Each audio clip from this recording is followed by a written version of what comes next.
It started with whispers, quiet, private conversations between conservative insiders, but tonight, those whispers have exploded into a full-blown political and personal nightmare. Candace Owens is furious.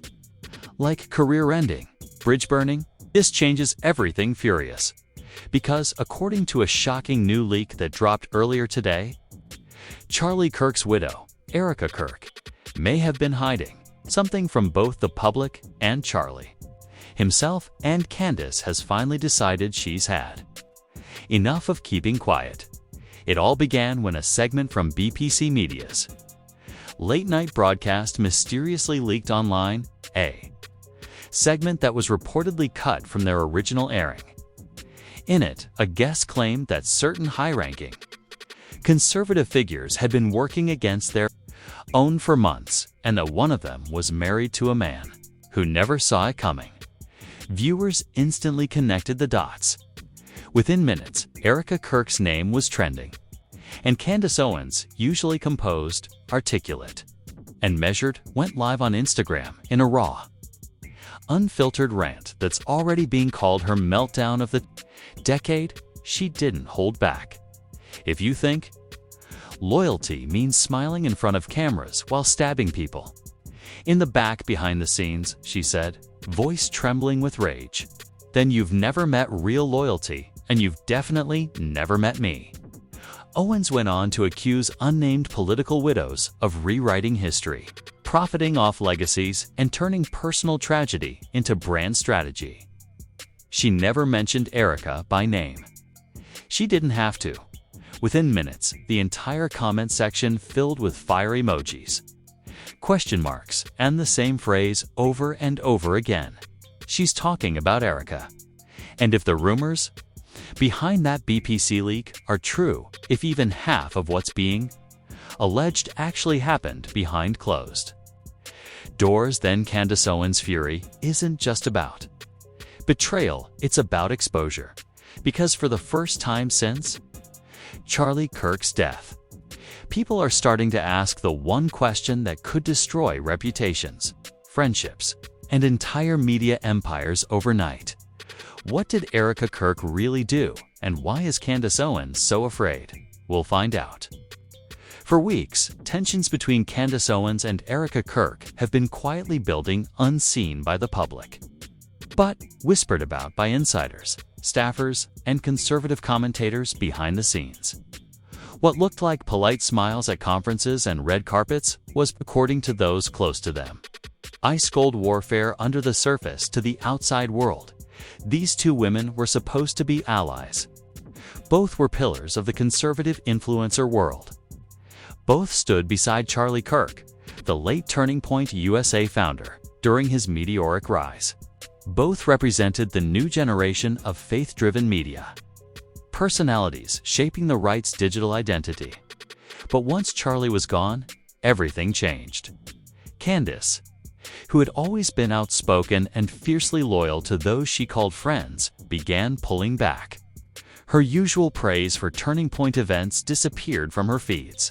She unfollowed Erica quietly last month, and when pressed about it in a podcast appearance, Candace's smirk told the story before her words did. Let's just say, she said coolly, some people love the spotlight more than they love the truth. At the time, fans thought she was referring to politicians, but insiders knew better. Behind closed doors, rumors had been circulating that Erica Kirk, still grieving publicly, but privately restructuring her image, had begun negotiating a media deal that would rebrand her as the spiritual successor to Charlie's movement. The proposal reportedly included her own podcast, a book deal, and an exclusive streaming partnership. The only problem? Those same documents contained references to Charlie's unfinished projects, including some Candace herself had co-signed on before his death. According to a source close to BPC Media, Erica allegedly repurposed sections of Charlie's work, his outlines, his notes, even his unreleased scripts under her new branding without authorization. In other words, she was about to profit off the ghost of the man she lost. When Candace found out, The betrayal wasn't just personal, it was ideological. The fray BGNS for Candace. Charlie Kirk wasn't just another conservative peer. He was one of the few people in that space she actually trusted. They built Turning Point's message together, argued policy privately, defended each other publicly. When Charlie died, she delivered one of the most emotional tributes of her career. Breaking down mid-speech as she said, he was a friend, not just a colleague. So when news of Erica's rebranding leaked, Candace reportedly felt sick. According to one insider, she called a friend the same night and said, "She's turning grief into a brand, Charlie's name into currency." For weeks, Candace stayed silent publicly while privately investigating what was really going on. People who know her say she started asking pointed questions, not about money, but about motive. And then came the BPC media leak. The unedited segment that started it all was never supposed to air. In it, an anonymous insider described a widow manipulating legacy contracts and weaponizing sympathy for power. The clip never named names, but the details were unmistakable. A recent death, a media empire, and a new brand focused on faith and family. Within an hour of the leak, Erica Kirk's face was everywhere. Screenshots of her Instagram posts, the ones filled with Bible verses and inspirational quotes, were being reinterpreted through a new lens. Phrases like, "Forgive those who wrong you," and "Truth has its time," started trending under hashtags like #EricaExposed and #LegacyForSale. But what made everything explode wasn't the leak itself. It was Candace Owens' reaction. At 9:47 p.m., Candace went live on Instagram, visibly angry. Voice shaking, no lighting, no glam, no script. Just her, raw and furious. "I kept my mouth shut for months," she began. "I prayed for her. I defended her. But when you start exploiting the dead to build your platform, when you take the legacy of someone we all respected and twist it for your own gain, that's when silence becomes sin." She never said Erica's name, but everyone watching knew. Within minutes, clips of the live stream flooded Twitter. Conservative pundits were tagging each other. Right-wing YouTubers were uploading reaction videos titled "Candace Breaks Down Over Erica Betrayal." But what made the rant truly viral was the emotion behind it. This wasn't Candace Owens, the sharp debater. This was Candace, the friend, furious, betrayed, and heartbroken. "Charlie trusted people he shouldn't have," she said, tears welling in her eyes. "And now those same people are pretending to carry his torch when all they're doing is cashing his checks." It was the most human moment of her career, and the most dangerous, because minutes after she ended that live stream, something strange happened. All traces of it disappeared. Instagram deleted the video. Clips vanished from YouTube. Twitter flagged every upload as copyrighted material. Even independent uploads began triggering warnings. "This content is unavailable due to a legal complaint." Fans lost it. Who filed the complaint? Why censor Candace Owens? Theories exploded instantly. Some said Erica's legal team filed takedowns. Others believed Turning Point's board was trying to control damage.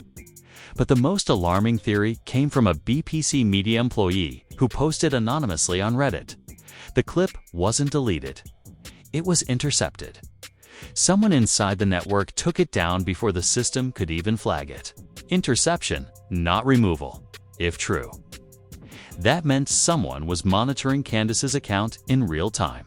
And whoever it was, they weren't just protecting Erica Kirk, they were protecting something bigger. The calm before the chaos by morning. Mainstream outlets had picked up the story. Fox News ran a segment titled "Candace Owens and Erica Kirk Rift Exposes Tensions in Conservative Circles."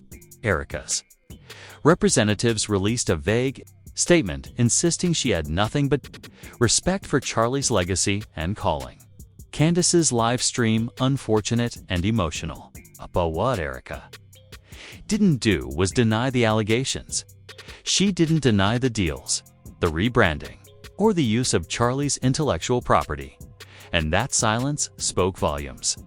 Fans started digging deeper, discovering that Erica's new nonprofit Legacy Faith Foundation had quietly trademarked the phrase "the Kirk Standard" just weeks after Charlie's death, a slogan originally coined by Candace herself in a 2019 speech.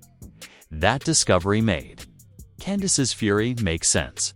This wasn't just betrayal. It was erasure, and now, with BPC Media caught in the crossfire, conservative media's golden circle was fracturing in real time. The final blow came later that evening, when an internal BPC memo leaked to Twitter. It reads simply, "Effective immediately. All correspondence regarding the Owens-Kirk conflict must go through legal. Do not discuss this matter on air."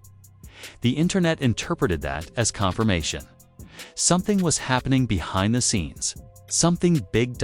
Because if Candace Owens is this angry and Erica Kirk this silent, then the truth hiding between them might not just destroy friendships, it could expose how the entire conservative media machine actually works.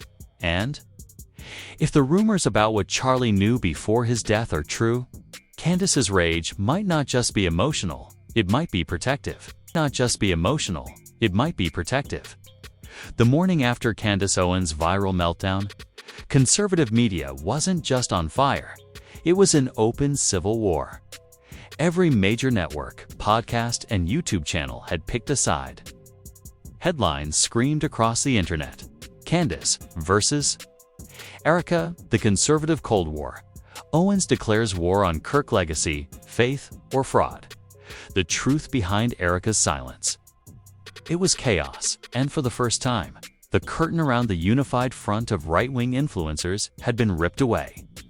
What had once been a polished, camera-ready alliance was now a battlefield of egos, loyalty, and secrets. But as explosive as Candace's rant was, nothing could have prepared anyone for what came next, because the real drama wasn't on Instagram. It was happening in private group chats, encrypted messages, and emergency meetings inside BPC Media headquarters, where executives were desperately trying to contain a story that was about to detonate, the leak that changed EVRY to just hours. After Candace's livestream disappeared, a 23-page internal memo was leaked to independent journalist Marina Cole from the Veritas Ledger.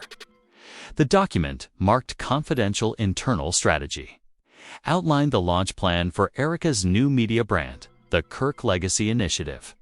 And on page 9, in bold, underlined font, one sentence sent shockwaves through the industry. All archived Kirk material, including unpublished drafts, speeches, and proprietary audio, will be repurposed under Erica Kirk's personal imprint for continuity purposes. Translation: Erica wasn't just honoring Charlie's work. She was literally rebranding it as her own. And that wasn't even the worst part. The memo contained time-stamped attachments, voice memos, emails, and screenshots of digital contracts, one of which referenced a meeting dated 2 weeks before Charlie's death. The meeting was between Charlie, Erica, and a BPC executive.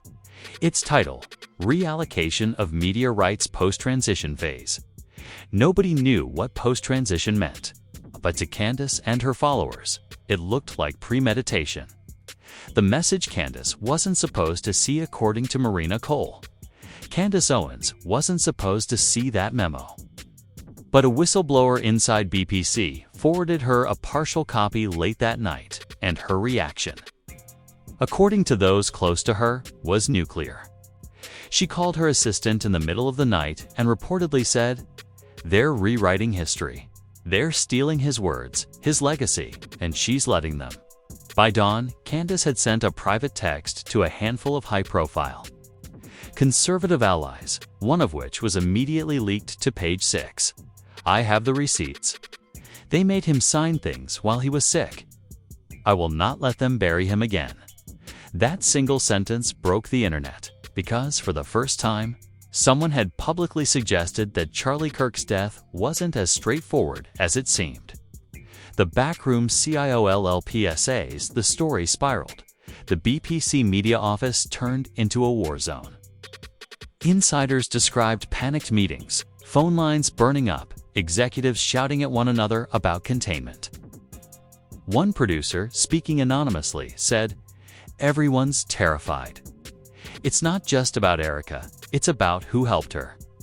These documents didn't come from her house, they came from our archives." In other words, someone inside the organization had been cleaning up Charlie's history, and now that cleanup had been exposed. Meanwhile, Candace wasn't backing down. On Twitter, she dropped a single cryptic post that went instantly viral. "You can fake a smile, you can fake grief, but you can't fake receipts." Within minutes, the hashtag Candace has receipts hit #1 on Twitter. The video, .pat, 8:07 p.m., just as speculation reached a boiling point. Candace Owens posted a 48-second video clip to her Telegram channel. It wasn't captioned, it wasn't edited. Just raw footage of Erica Kirk sitting in what appeared to be a private BPC media office talking to someone off camera. In the video, Erica said, "I just don't think he'd want all of this attention about how it happened. The narrative should be about faith, not what we signed." The camera shook slightly. Someone whispered, "We already destroyed the originals." Then Erica looked directly toward the lens, startled, and the clip ended. Candace didn't say where she got it, but it didn't matter. The internet exploded. Reddit threads dissected every frame. Theories poured in. Had Erica confessed? What was what we signed? Who destroyed the originals, and what were they hiding? The Erica RSPO, Enika Kirk, posted a statement to her Instagram account, the first since the BPC leak. "I am being slandered by people who once called themselves friends. My husband's memory deserves peace, not profit. I will be addressing the lies in due time." But even her followers could tell something was off. The post didn't sound like her usual voice. The tone was formal, detached, and written in third person, clearly crafted by lawyers. The comments section was filled with fans, begging for her to go live and just talk to us directly. She didn't, but something even stranger happened. Within an hour of posting, her entire comment section disappeared. Then her account went private. By morning, it was gone, deactivated, the CAL. Meanwhile, in an unconfirmed but heavily circulated recording leaked by a conservative blogger named Lucas Dempsey, Candace Owens allegedly called BPC's executive director, Robert Thane, directly. The audio quality was rough, but you could clearly hear Candace's voice, trembling with fury. If you think scrubbing data is going to save you, you're wrong. The emails are already out. And if Erica doesn't tell the truth, I will. Thane's reply was chilling. "Candace, I'd be very careful. This goes deeper than you think." The call ended there, but that one phrase, "deeper than you think," sent the internet into meltdown. What did he mean?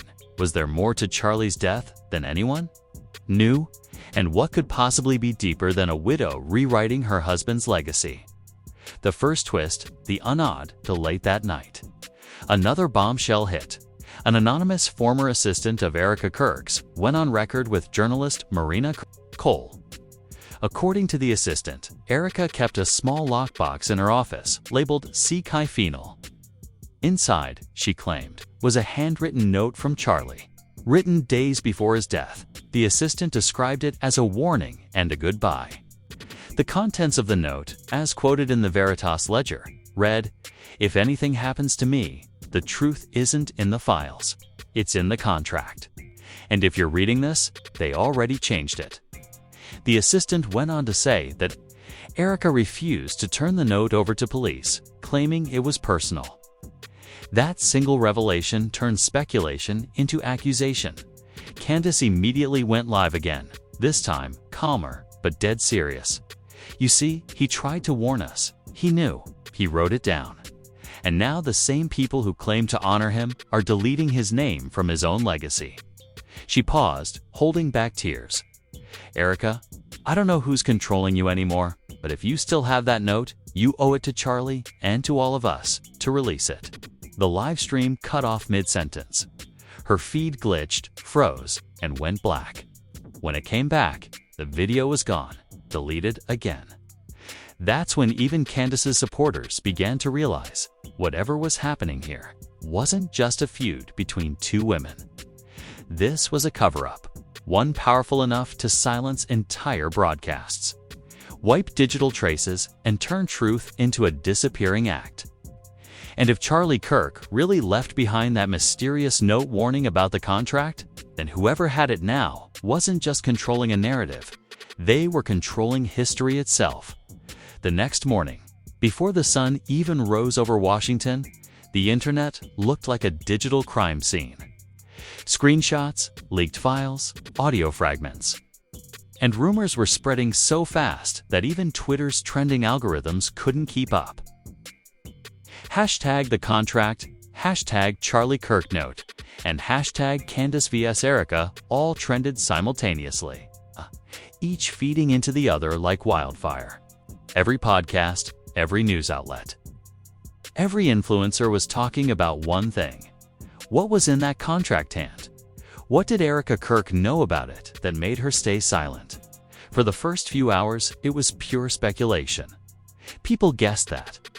The contract was about money, about power, about ownership of Turning Point USA's archives. But by mid-morning, a journalist from the Veritas Ledger posted something that changed everything. It was a blurry photo, grainy, clearly shot in secret of the top corner of a legal document. You could just barely make out the header. Confidential agreement, transitional control and content reassignment, Kirk Media Group below it. A date, signed February 23rd, 4 days before Charlie Kirk's death. The internet froze. It wasn't just a will. It wasn't just a transfer of assets. It was something written while he was alive, giving power to Erica in the event of a transitional change in leadership.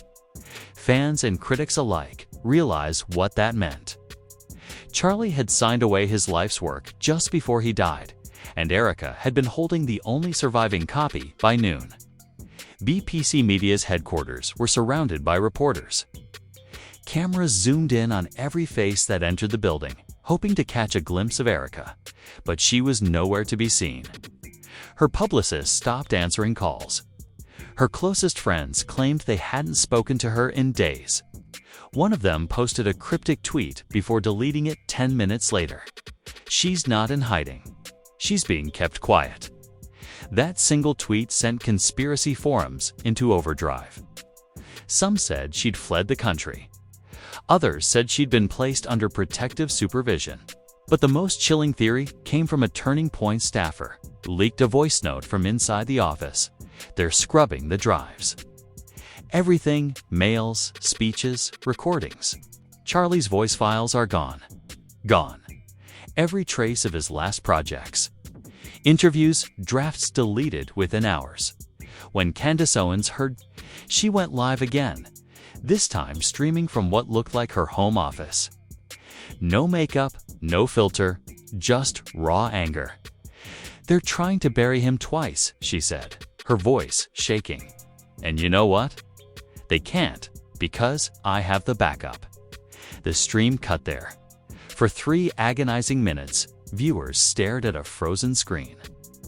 Then it came back with a single image, a scanned page of the contract, and beneath the legal jargon, one line stood out like a gunshot. Upon death or incapacitation of Charles J. Kirk, all editorial rights revert to EK, contingent upon full compliance with Clause 7. Clause 7, nobody knew what it meant. The internet went mad trying to decode it. Legal analysts were brought on to news shows. Former Turning Point employees speculated it was a non-disclosure clause, or maybe a liability waiver. But then an anonymous source sent a message to Marina Cole, the journalist who'd broken the earlier leaks. The email contained just one sentence. Clause 7 isn't about ownership. It's about silence. That was when the entire story turned sinister. Late that night, new player entered the scene at Hacker Collective, calling itself Ghost Signal, known for exposing media corruption. They posted a countdown timer to their website with the words, "The clause will speak." Underneath, a single phrase flickered. Erica didn't betray Charlie. She obeyed him. The timer ticked down to 3:33 a.m. when it hit 0. A file dropped. A 2-minute audio recording labeled CK_final.wav. The voice was unmistakable. It was Charlie Kirk.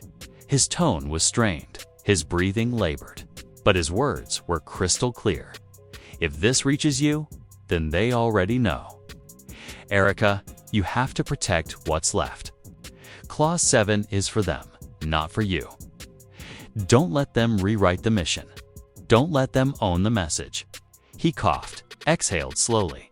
And Candace, if you see this, don't fight her. She's not the enemy. She's the firewall. Then static. The file ended there. Within seconds, the audio was everywhere, mirrored, re-uploaded, analyzed by every major outlet on Earth. It was him. His voice print matched verified interviews exactly. It was real. Suddenly, the narrative flipped. Everything Candace thought she knew was wrong. Erica hadn't stolen Charlie's work, she'd been guarding it. The contract wasn't a betrayal, it was insurance. Clause 7 wasn't about profit, it was protection. But from who? By dawn, #Clause 7 and #Firewall Erica were trending. The right was imploding. Candace's own fans were begging her for a response. When she finally spoke, it was just one trembling sentence posted on X. He said she was the firewall. What were they fighting? And that was the question haunting everyone. Because if Erica was protecting something Charlie left behind, then what was it? What did he know that required hiding behind contracts, coded memos, and silence? That's when Ghost Signal dropped their second FILA redacted screenshot showing. A turning point document marked Project Restoration. Its mission line read, "Secure message continuity protocol, prevent narrative compromise in the event of host termination." Host termination. Everyone online came to the same horrifying realization at once. Charlie Kirk had known he was going to die, and Erica's silence wasn't guilted with survival. But before anyone could process what that meant, every Ghost Signal account vanished. Their website went dark. Their servers were scrubbed clean, and in their place, one final message appeared across every platform they'd ever used. Clause 8 initiated the truth transfers at dawn. Then, at 3:33 a.m., thousands of users reported their screens flickering before a voice feint. Metallic but human whispered through their speakers, "Erica's not gone. She's uploading." The feed cut to black. The next morning, Erica Kirk's Instagram reactivated for the first time in weeks. Her profile picture was pure black, and her bio contained just one sentence. Charlie said, "The mission never dies." Nobody knew what that meant. But one thing was clear. This wasn't the end. It was the beginning of something bigger. Something engineered long before any of them realized. They were part of it. The real war for Charlie. Kirk's legacy hadn't even started, and both Candace Owens and Erica Kirk were now trapped inside. It thought the internet wasn't ready for what came next. Just when people thought the story had peaked with Erica reappearing online and Ghost Signal vanishing into digital smoke, the narrative turned inside out, because at 3:33 a.m. the following night, something happened that no one could explain. Every major streaming platform, YouTube, Spotify, Rumble, even Twitch, glitched for exactly 10 seconds. Users across multiple countries reported the same anomaly: a blank black screen, a faint heartbeat sound, and a single line of text fading in and out. Clause 8 confirmed. Memory unlocked. Then the feeds returned to normal. At first, people dismissed it as a coincidence, maybe a network sync or a cyber attic. But then screenshots began surfacing from those who'd captured the glitch. The font, the phrase, the timing, everything matched the ghost signal drop exactly. This wasn't a hack. It was a message. It was a message. And the timing, 3:33 a.m. again, sent a chill down everyone's spine by sunrise. One name was trending above every global headline. Candace Owens, because her official X account had just been hacked, or so people thought. The profile picture changed to black, her bio replaced with the same eerie phrase, Clause 8 confirmed. Memory unlocked. And then, a new tweet appeared from her account. He knew they'd come for the message. That's why he left it inside me. Within seconds, millions of screenshots spread like wildfire. Was Candace posting this? Was it her? Or had Ghost Signal hijacked her account too?